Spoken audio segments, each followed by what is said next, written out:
ओम नमो भगवते वासुदेवाय. सार्थ सुबोध ज्ञानेश्वरी. लेखन आणि वाचन सौ मनीषा भास्कर अभ्यंकर, महाराष्ट्र, मिरज 416410. अध्याय 6. ध्यानयोग. योग साधना भाग 10. कुंडलिनी जागृती ब. ओव्या आहेत 222 ते 227. आसनाच्या उभार्याने खवळलेली कुंडलिनी जागृत होते असं सांगितल्यानंतर ती कशी दिसते त्याचे वर्णन आता ज्ञानदेव करत आहेत. नागिणीचे पिले कुंकुमे नाहले, वळण घेऊन आले सेजे जैसे. केशराने न्हालेले नागाचे पिल्लू वेढे घेऊन निजावे, तैशी ते कुंडलिनी मोटकी औट वळणी, अधोमुख सर्पिणी निदेली असे. याप्रमाणे नेमकी 3.5 वेढ्याची ती कुंडलिनी रूप नागिण खाली तोंड करून निजलेली आहे. विद्युल्लतेची विडी वन्नी ज्वाळांची घडी, पंधरेयाची चोखडी घोटी व जैशी. ती नागिण जशी मूर्तिमंत बनवलेली विजेची वाटोळी कडी किंवा प्रत्यक्ष अग्नीच्या ज्वालेची केलेली घडी अथवा जणू काय उत्तम सोन्याचे चकचकीत वेढे. तैशी सुबुद्ध आटली, पुटी होती दाटली, ते वज्रासने चिमुटली सावधू होय.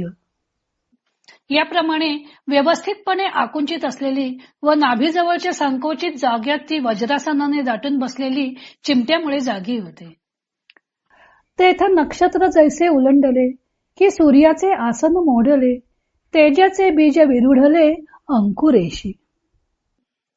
त्या ठिकाणी जसे नक्षत्र तुटून पडावे अथवा सूर्याने आपले जसे आसन सोडून खाली यावे किंवा प्रकाशरूप बीजासच अंकुर फुटावा, तैशी वेढी याते सोडीती, कवतिके अंग मोडीती, कंदावरी शक्ती उठली दिसे. त्याप्रमाणे वेढ्याला सोडीत असलेली व कौतुकाने अंग मोडीत असलेली ती कुंडलिनी शक्ती नाभिस्थानाखालील कंदावर उठलेली दिसते. वज्रासनाची उष्णता लागून जागृत झालेली कुंडलिनी शक्ती जी आधी अधोमुख असते ती ऊर्ध्वमुख होऊ लागते.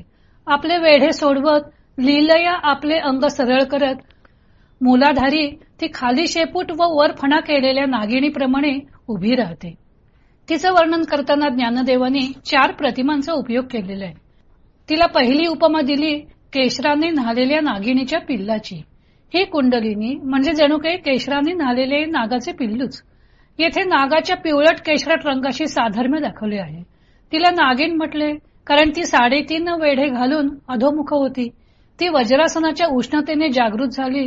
मग ती झोपेत असलेला प्राणी जसा जागृत होताना अंगाला आळोखे पिळोखे देऊन अंग झटकतं, त्याप्रमाणे ती आपले वेढे सोडवते व नाभिस्थानाखाली कंदावर उठून बसते, जणू तिची झोपच मोडली. ही शक्ती तेजस्वी आहे म्हणून तिच्या तेजाचे वर्णन करताना ज्ञानदेवांनी दुसरी उपमा दिली आहे ती विजेची. आकाशात चमकणारी वीज अत्यंत तेजस्वी दिसते, तसे तिचे तेज असते. फक्त आकाशातली वीज बहुतांशी सरळ रेषेत चमकत असते. पण कुंडलिनी 3.5 वेढे घालून बसलेली असल्यामुळे ज्ञानदेव कल्पना करतात की ती कुंडलिनी म्हणजे जणू काही त्या विजेचे वाटोळे कडेच असावे अशी भासते.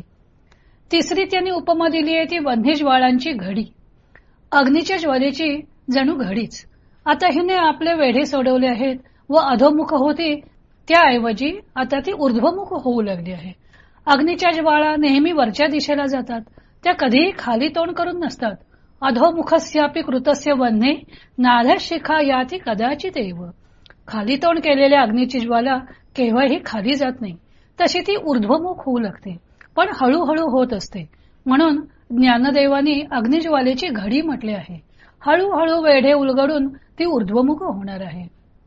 चौथी प्रतिमा वापरली आहे सोन्याच्या लगडीची. ती सोन्याच्या लगडीचे वेढे घालून ठेवल्यासारखी त्यांना ती ओजस्वी दिसते. जागृत होऊ लागताच ती अंग मोडीत आपले वेढे सोडवायला लागते व मूलाधार चक्री उठून बसते. हिच्या तेजाचे वर्णन करताना ज्ञानदेव पुन्हा म्हणतात की ही जागी झालेली कुंडलिनी जेव्हा उठून बसते तेव्हा जणू काही नक्षत्रच तुटून पडल्यासारखी दिसते किंवा सूर्यच आपले स्थान सोडून खाली यावा अशी भासते. आकारमानाने ती सूर्यापेक्षा खूपच लहान असते. त्यामुळे पुन्हा म्हणतात की ही जागृत झालेली कुंडलिनी प्रकाशरूप बीजास अंकुर फुटावा अशी दिसते. आता ज्ञानदेवांच्या दृष्टीने तिचे रूप पूर्णपणे रेखाटले गेले आहे.